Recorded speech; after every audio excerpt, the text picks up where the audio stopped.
राजा राम। सीताराम सीताराम सीताराम सीताराम। सियावर रामचंद्र जी की जय।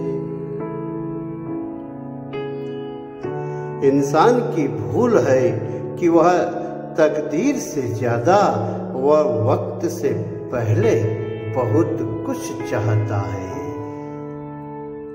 जब तक रास्ते समझ में आते हैं तब तक लौटने का वक्त हो जाता है। प्रिय बंधुओं, अभी जिंदगी में प्रभु श्री राम के चरण कमलों के आश्रय के अलावा मनुष्य का कोई लक्ष्य नहीं है। बड़े भाग मानस तन पावा सुर दुर्लभ सदग्रंथ ने गावा। 84 लाख योनियों में भुगतने के पश्चात यह मनुष्य शरीर मिलता है। मनुष्य शरीर प्राप्त करने के पश्चात यदि प्रभु से प्रेम नहीं किया तो अंत में पछताना ही पड़ता है। सो परत्र दुख पावही सिर धुनि धुनि पछताई। काल ही कर्म ही ईश्वर ही मिथ्या दोष लगा। मर्यादा पुरुषोत्तम भगवान श्री राम अनुज लक्ष्मण और भार्या सीता के साथ गंगा के तट पर है। गंगा सकल मुद मंगल मूला सब सुख करनी हरनी सब शूला। परम पावनी गंगा मैया सारे आनंद प्रसन्नता की जड़ है, मूल है, सारे सुखों को देने वाली है और संसार के दुखों को हरने वाली है। संसार के मनुष्य के पापों का हरण करने वाली है। वेद व्यास जी ने श्रीमद् भागवत में लिखा है, ब्रह्म द्रवेति विख्याते पापम में हर जानवी। गर्ग संहिता में कथा आती है किस प्रकार कृष्ण मूर्ति स्वयं द्रवीभूत होकर गंगा जल के रूप में परिणित हो गई। भगवान श्री राम ने गंगा मैया में स्नान किया, मार्ग की थकावट दूर हो गई।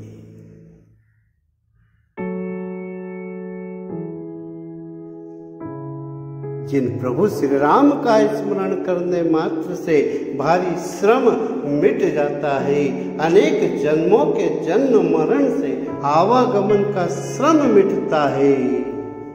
उन प्रभु श्री राम ने गंगा में स्नान करके लोक रीति का निर्वाह किया, धर्म शास्त्र की मर्यादा को रखी। यस्य स्मरण मात्रेण जन्म संसार बंधनात् विमुच्यते। जिनके करोड़ों चरण कमलों के नख से पतित पावनी गंगा का आविर्भाव हुआ है। नख निर्गता मुनि बंदिता त्रैलोक्य पावन सुरसर। भगवान श्री राम ने गंगा में स्नान किया, जल पान किया। यह समाचार निषाद राज गुह को प्राप्त हुआ। संगवेरपुर का राजा निषाद था। समाचार मिलने पर बंधु वर्ग को बुलाया। वह कंद मूल फल लेकर बंधु वर्ग के साथ प्रभु के दर्शन करने के लिए गुहराज आया। राम दर्शन करके इसके जीवन के संपूर्ण पाप धुल गए। परिवार व कुटुंब सहित यह श्री राम की शरण में हुआ। कहने लगा, मेरे दीनानाथ दीन बंधु, आपकी बहुत बड़ी कृपा हुई है। कुह कौन है? पर अशुम कुहती इति गुहा, जो पराये द्रव्य को चुराए। मैं तो कुह हूँ, मैं निषाद हूँ। निषाद कौन है? निषादो जीव हिंस कहा, जो जीवों की हिंसा करता है। प्रभु श्री राम, आज मैं आपके दर्शन करके कृतकृत्य हो गया। वाल्मीकि रामायण। स्वागतम ते महाबाहु, तवेयं किलामयि। आपका निषाद राज के इस श्रृंगवेरपुर राज्य में स्वागत है श्री राम। स्वागतम ते महाबाहु, तवेयं किलामहि। वयं प्रेष्या भवान् भरता, साधु राज्यं प्रसादीना। हे प्रभु, आप ने श्रृंगवेरपुर आकर के बहुत कृपा की। कंद मूल फल ग्रहण करिए और आप मेरे घर चलिए। घर चल करके निषाद राज की कुटी को पवित्र कीजिए। आगच्छयामो नगरं पावनं, कुरु मे गृहम्। आप मेरे घर को चल करके पवित्र कीजिए। आपके चरणों से मेरा घर, मेरी कुटी पवित्र हो जाएगी। श्री राम के सखा बनने का प्रथम सौभाग्य, प्रथम सम्मान गुहराज को मिला है। भगवान श्री राम ने कहा, निषाद राज, मित्र के घर जाने में कोई संकोच नहीं रखना चाहिए। माता पिता गुरु व मित्र के यहाँ कार्य होने पर बिना बुलाए भी जा सकते हैं, परंतु पिता से की आज्ञा के अनुसार मैं 14 वर्षों तक गांव-पुर में निवास नहीं कर सकता।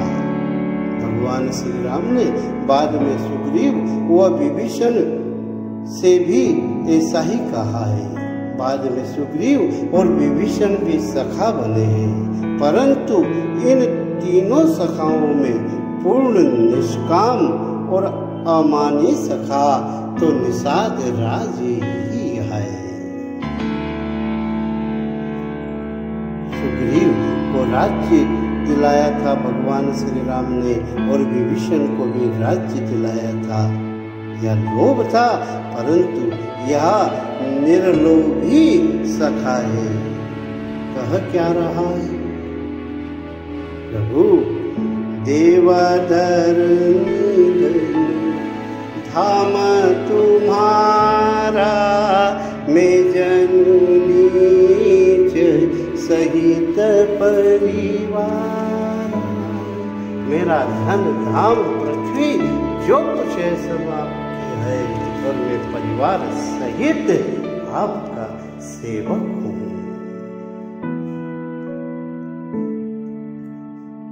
बहुत दुख हुआ, नगर नहीं जाएंगे, वहीं कुटिया बनाई।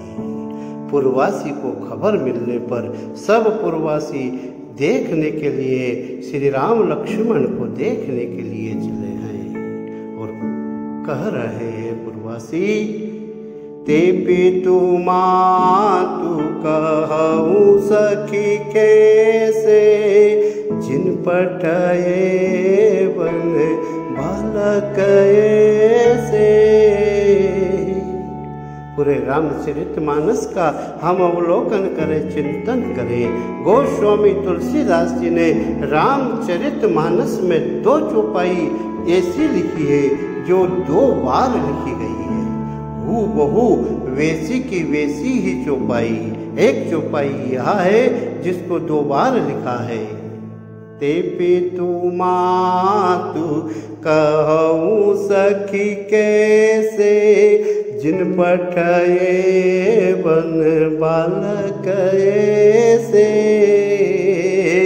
श्रृंगवेरपुर में पूर्ववासियों ने यही चौपाई कही है और यही चौपाई यमुना तट पर वहाँ के रहने वाले स्त्री पुरुष ने भी यही चौपाई 2 बार कही है। मानो गोस्वामी तुलसीदास जी स्वयं द्रवीभूत हो गए, वैसी की वैसी ही चौपाई 2 बार उन्होंने लिख दी है। ते पितु मातु कहूँ सखी कैसे, जिन पठये बन बालक ऐसे। रामचरितमानस में 2 बार लिखी जाने वाली चौपाई मैंने आपको एक चौपाई बताई। एक चौपाई को आप स्वयं जांच करें, रामचरितमानस का अवलोकन लिखें, अवलोकन करें और कमेंट जरूर करें। मैं भी तो समझूं आप रामायण के कितने रसिक हैं। स्त्रियां आपस में बातचीत कर रही है। सारा संसार में ऐसा कोई भी नहीं हो सकता है जिन्हें ये राम लक्ष्मण और सीता प्रिय ना हो। सबको प्रिय लगने वाले अपने माता पिता को अप्रिय कैसे लगते होंगे। हे सखी, इनके माता पिता का हृदय जरूर पत्थर से भी अधिक कठोर होगा जिन्होंने ऐसे सुकुमार बालकों को वन में भेज दिया। एक सखी ने कहा, अरे मूर्खा, यदि वह नहीं भेजते तो हम इनके दर्शन कैसे करते। ये तो हमारे ऊपर उनकी कृपा है जो उन्होंने इन्हें वन दिया और हमें इनके दर्शन हुए। तुम तो सिर्फ दर्शन का लाभ लो।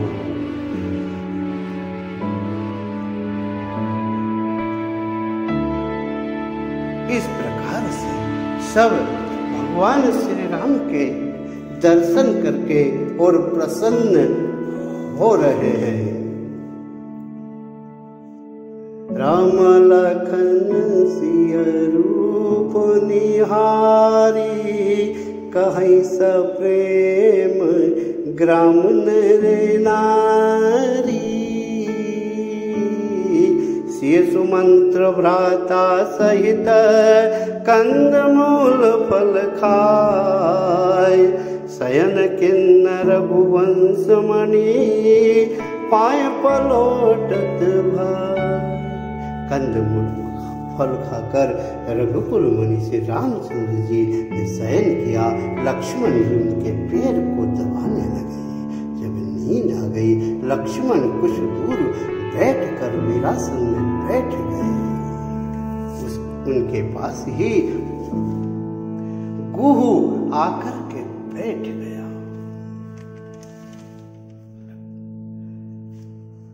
गुरु ने कहा, देखो, राजमहलों में रहने वाले आज पत्तों और कुसा पर सो रहे हैं। लखनलाल जी, इनको देख करके मुझे बहुत दुख हो रहा है। वही सीता और राम जी आज घास फूस की साथरी पर थके हुए सोए हुए हैं। ऐसी दशा में वह देखे नहीं जाते हैं। सब जिनके अपने प्राणों की तरह सार संभाल करते थे, वही प्रभु आज पृथ्वी पर सो रहे हैं। सिया रघुवीर की कानन जोगु, कर्म प्रधान सत्य का लोगु। क्या लखनलाल जी, सीता जी और रामचंद्र जी क्या वन के योग्य हैं? अरे कैकेय नंदनी मंदमती कठिन कुटिलपन किन्न जय रघुनंदन जानकी सुख अवसर निषाद राज की आंखों में आंसू आ गए और लखन से कहने लगे, लखनलाल कैकेयी राज की लड़की नीच बुद्धि कैकेयी ने बड़ी कुटिलता की है, जिसने रघुनंदन और श्री रामचंद्र जी और जानकी जी को सुख के समय में दुख दिया है। कथम दासरथो भूमौ शयाने सहसी प्रिया सख्या निन्द्रामया लब्धुं जीवितं वसुतमेव। आप सो जाइए लखनलाल। तब लक्ष्मण ने कहा, भैया भाभी भूमि पर साथी पर सो रहे, मैं कैसे सो सकता हूँ? मैं तो उनका सेवक हूँ, उनकी सुरक्षा करूँगा। जिनके अवध में अनेक सखा व अनेक दास हैं, सेवक भी आज्ञाकारी है, और विदेह राजकुमारी आज घास व पत्तों पर शयन कर रही है। निषाद राज को बहुत दुख हुआ। तब लक्ष्मण जी ने कहा, लक्ष्मण जी जीवों के आचार्य हैं, वे एक मुमुक्षु भक्त के हृदय में तत्वत्रयी ज्ञान का अभाव देख रहे हैं। उस भक्त को बहुत सरल और मधुर शब्दों में ज्ञान व वैराग्य को समझा रहे हैं। लक्ष्मण जी को क्रोधी मानने वाले भक्तजन उनके ज्ञान वैराग्य को ध्यान पूर्वक श्रवण करें। सावधान, ज्ञान वैराग्य और भक्ति योग की लक्ष्मण गीता का आप श्रवण कर रहे हैं। कहा क्या जीवाचार्य लक्ष्मण जी ने क्या समझाया? साधराज कहु न कोंदु सुख दुख कर दाता, निज कृत कर्म भोग सब भ्राता। इस संसार में कोई भी किसी को सुख या दुख नहीं दे सकता है। निषादराज व्यर्थ का विषाद तुम त्याग करो। संयोग वियोग भले बुरे भोग शत्रु मित्र और उदासीन, ये जितने संबंध है ये सभी भ्रम के फंदे हैं। जन्म लेना, मृत्यु प्राप्त करना, संपत्ति विपत्ति कर्म और काल जहाँ तक है ये सब जगत के जंजाल है। गुराज धरती धर धन नगर परिवार स्वर्ग नर्क जहाँ तक ये वार है जो देखने सुनने और मन के अंदर विचारने में आते हैं, लेकिन इन सब का मूल अज्ञान ही है, परमार्थ तत्व नहीं है। संसार की स्थिति बड़ी विचित्र है, परिवर्तन ही जगत रूप है। मीमांसा का यह सिद्धांत है गुरुराज कि शत्रु मित्र मध्यस्थ तीन ये मन किन्ने बरियाई, त्याग बगाव उपेक्षणीय यही आटक तृण की नाई। ज्ञान के देश में यह जगत कुछ भी नहीं है, कुछ भी नहीं है। केवल भ्रम मात्र है। हमारा मन संस्कारों का पुंज है। उन संस्कारों के अनुसार योग प्राप्त करने के लिए उसके साथ 5 इंद्रियां हमारी लगी हुई है और इसी का नाम लिंग शरीर है। इसी मोह जाल में फंसा हुआ मनुष्य का जन्म मरण होता है। पुनरपि मरणम पुनरपि जननी जठरे शयनम।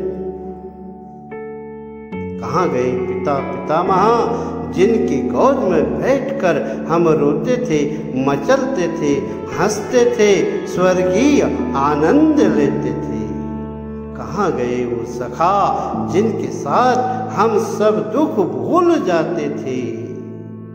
कहाँ गए वे महाप्रतापी सम्राट जिन्होंने धनुष से पर्वत हटाकर पृथ्वी को जोतने और बोने लायक बनाया, ग्राम व नगर बसाकर हमें समाज में रहना सिखाया। भैया, जो वस्तु गर्मी में सुखद होती है वही जाड़े में दुखद क्यों होती है? पंखे कूलर की हवा जाड़े में दुख क्यों देती है? शरीर तो वही है। निषादराज, वस्तुतः संसार की कोई भी वस्तु सुखद या दुखद होती नहीं है, बस हमने मान रखा है। अपना ज्ञान ही इन सब का मूल है। आत्म स्वरूप का ज्ञान होते ही ये सब मोह मात्र दिखाई देते हैं। कैसे? सपने होई भिखारी न पाए, रंग नाक पति होय, जागे लाभ न हानि कछु, तिमि प्रपंच जिय सोई। स्वप्न में राजा भिखारी हो जाए, कंगाल स्वर्ग का स्वामी इंद्र हो जाए, तो जागने पर लाभ या हानि उसे कुछ भी प्राप्त नहीं होता है। वैसे ही इस संसार की स्थिति है। लक्ष्मण समझाने लगे, निषादराज, एक भिखारी था, उसका पुत्र बीमार हुआ। पुत्र को अस्पताल ले गया।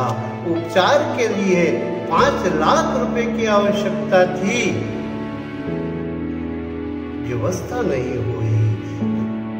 रोते रोते अस्पताल में ही भिखारी सो गया। उसकी पत्नी उसके बीमार पुत्र के पास बैठी हुई रो रही थी और सो गया। भिखारी को एक स्वप्न आया। उसका बहुत बड़ा आलीशान भवन है, 40 बीघा सिंचित खेती है और उसके 5 बेटे हैं। कारे हैं, बाहर ही बाहर हैं। इतना सुंदर स्वप्न देख रहा था। उसी समय स्वप्न के समय ही बेटा काल के ग्रास में चला गया। बेटे तड़पता हुआ मृत्यु हो गई। पत्नी ने दहाड़ मार करके जगाया, परंतु भिखारी की आंखों से एक भी आंसू नहीं आया। पत्नी ने कहा, आपका लाडला पुत्र मृत्यु को प्राप्त हो गया। प्राणनाथ, रोते क्यों नहीं हो? पत्नी विलाप करती है, सिर पीट कर कहती है, आप की आंखों में आंसू क्यों नहीं? मजदूर ने कहा, किस किस के लिए रोऊं? किस किस के लिए रोऊं? अपने भाग्य पर कब तक रोऊं?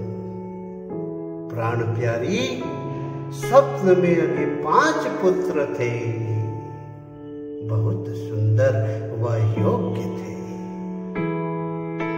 स्वप्न में 5 पुत्र थे, जैसे 5 गए वैसे 6 गए। ना वो कुछ अपना था, ना ये कुछ अपना है। वो रात का एक सपना था, ये दिन का एक सपना है। निषाद राज मोह रूपी रात्रि में सारा संसार सो रहा है, लेकिन इस संसार में जोगी और परमार्थ करने वाला ही जागता है। जब सब विषयों से मन वैराग्य को प्राप्त हो जाए, तब मनुष्य को जागा हुआ समझना चाहिए। जो इंद्रियों के विषयों से समेट कर परमात्मा में मन लगा लेता है, संसार में सब सो रहे हैं, योगी वही होता है जो इंद्रियों को हटाकर परमात्मा में मन को लगा देता है। मदालसा ने अपने पुत्रों को उनके स्वरूप का उपदेश दिया था। शुद्धो असि बुद्धो असि निरंजनो असि संसार माया परिवर्जितो असि। तो तुम परमात्मा का अंश हो, तुम शुद्ध हो, तुम बुद्ध हो। तुम संसार रूपी निद्रा में, माया रूपी निद्रा से जगो और परमात्मा की सेवा में जुट जाओ, परमात्मा से प्रेम करो। मदालसा ने अपने पुत्रों को उनके स्वरूप का दर्शन कराया। शुद्धो असि बुद्धो असि निरंजनो असि संसार माया परिवर्जितो असि। संसार निन्द्राम त्यज स्वप्न रूपाम मदालसा वायम वाच पुत्रम। वही लक्ष्मण जी समझा रहे हैं। निषाद राज सखा परम परमारथ एहु मन क्रम वचन राम पद नेहु। जीव का परमार्थ यही है कि भगवान के चरण कमलों में उसका प्रेम हो। हे प्रभु, आप भी पार नहीं जान सकते, क्यों? आपका पार नहीं हो सकता क्योंकि आप अनंत है। वेद स्तुति करते हैं। आकाश में उड़ते हुए धूल कण गिने जा सकते हैं, परंतु आपके गुण अनंत है। भगत भूमि भूसुर सुर भी सुरहित लागी कृपाल। करत चरित धरि मनुज तनु सुनत मिटाई जग जाल।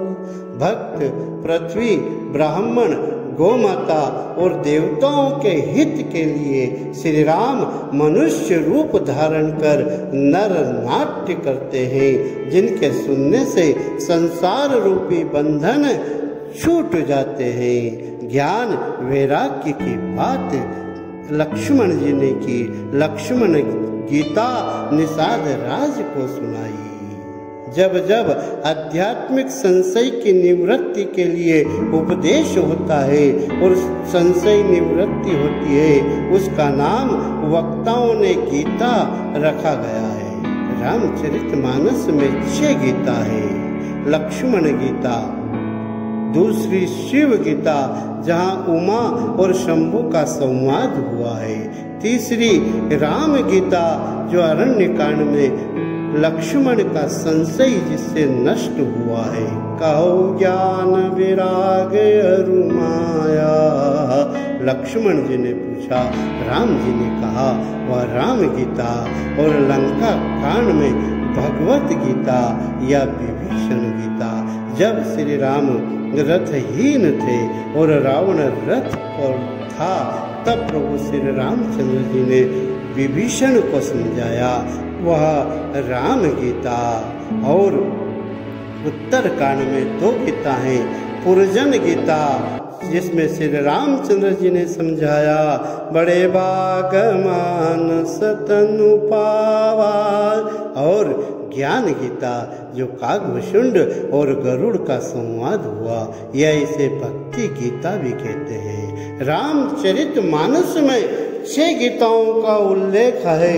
लक्ष्मण गीता, शिव गीता, राम गीता, विभीषण गीता या भगवत गीता और पुरजन गीता, और छठी है ज्ञान गीता। आज लक्ष्मण ने निषाद राज के संशय को दूर कर दिया। सखा परम परमारथ एऊ। प्रभु श्री रघुनाथ जी सब विकारों से रहित है, भेद रहित है। वे राज मंदिर में रहे, चाहे पृथ्वी पर रहे, वो परम ब्रह्म परमात्मा है। इसलिए मन का विषाद दूर करो और श्री राम चरण में प्रीति करो। राम ब्रह्म परमारथ रूपा, अविगत अलख अनादि अनूपा। इसलिए प्रभु श्री राम की शरणागति हो। जय सिया राम, जय जय सिया राम, सियावर रामचंद्र।